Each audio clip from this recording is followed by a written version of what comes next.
ഈ ബക്കറ്റിൽ കാണുന്നത് ടാപ്പിൽ നിന്ന് വെള്ളം പിടിക്കുകയല്ല കേട്ടോ, മുകളിൽ നിന്ന് ലീക്കേജായി വന്നുകൊണ്ടിരിക്കുകയാണ്. അപ്പോൾ ഇന്നത്തെ ലീക്കേജും അതേപോലെ തന്നെ റിപ്പയറിങ്ങിന് വാങ്ങിയ എമൗണ്ടും ഞാൻ പറയുന്നത് കേട്ടോ. അപ്പോൾ കോണി വെച്ചു, മോൾ ഭാഗത്താണ് ലീക്കേജ് ഉള്ളത്.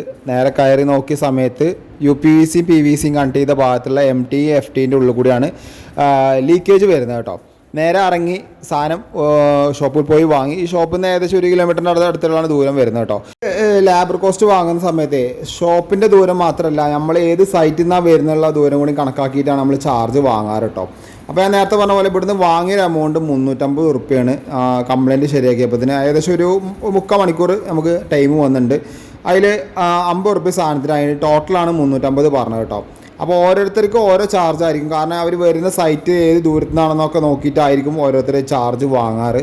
അപ്പോൾ ഞാൻ ഈ സൈറ്റിൽ നിന്ന് വാങ്ങിയ ചാർജ് കൂടുതലാണെങ്കിലും കമ്മിയാണെങ്കിലും ജസ്റ്റ് നിങ്ങൾ വീഡിയോയിൽ കമൻറ്റ് ചെയ്യാം.